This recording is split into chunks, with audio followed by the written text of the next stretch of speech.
কোন ভদ্রলোক আওয়ামী লীগ করে না।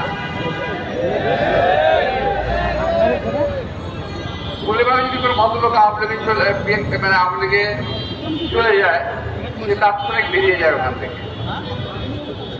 এই তামিমের ঘটনা বলতে গিয়ে এই কথা আমার মনে হলো।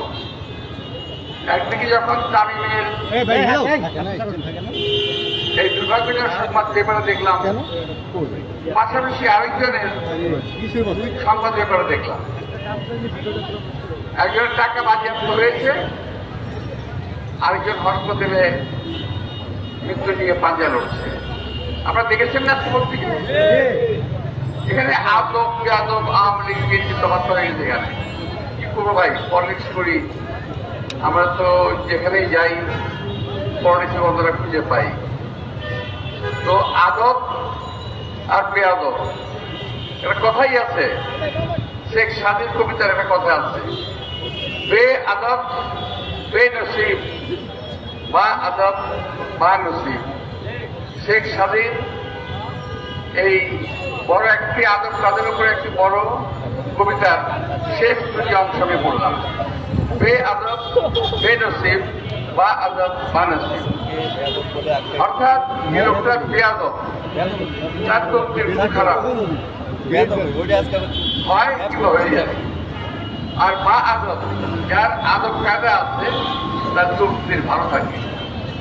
এদের কিন্তু আজকের পত্রিকায় প্রমাণ হয়ে গেল। ছেলেটা বা আদব, আল্লাহ তাআলা তাকে মৃত্যুর পথ থেকে ফিরিয়ে এনেছেন।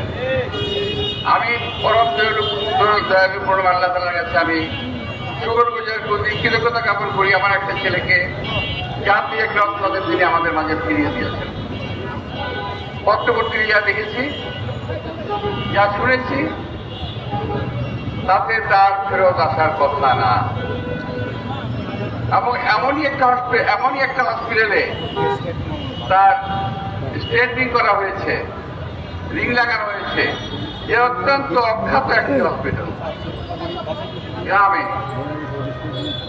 সে ডাক্তারই বলেছে যে আমরাও ভাবতে পারি নাই যে এত বড় একটা কাজ আমাদের হাত দিয়ে হয়ে যাবে। ডাক্তারই বলেছে। এটা হলো যাদের আদব কায়দা আছে তাদের লক্ষণ, যারা বেয়াদব তাদের লক্ষণটা কি আমি আর বললাম না। যাই হোক, আমি আমাদের এদেশের তাছাড়া আমার তারকা আশু সুস্থতা কামনা করছি পরম দয়ালু আল্লাহ তাআলার কাছে। আল্লাহ তাআলা তাকে সুস্থ করতে শীঘ্রই আশা করি।